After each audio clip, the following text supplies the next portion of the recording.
Welcome to the Tech Egg. Don't get scrambled. Enjoy the video. You start in Settings on iPhone or iPad. Tap your name at the top to open Apple ID. Once done, you'll see your current picture placeholder or photo. Tap it.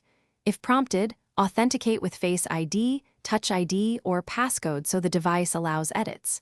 You need the image accessible now. Choose Camera or Photo Library.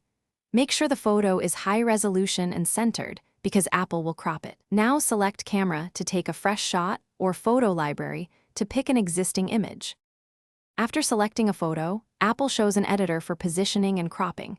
Use pinch to zoom and drag to center your face. Once positioned, tap Edit to rotate or use filters if needed, but keep it natural for recognition across apps. When satisfied, tap Done or Choose.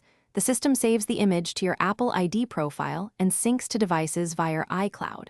If you're on Mac, the steps are similar in System Settings under Apple ID. Select the picture, edit, and confirm to apply changes. Finalizing.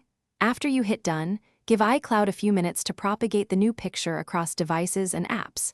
If it doesn't appear, make sure iCloud is enabled for contacts and toggle it off then on, or sign out of Apple ID and sign back in to force refresh. If changes still fail, check network connectivity and storage.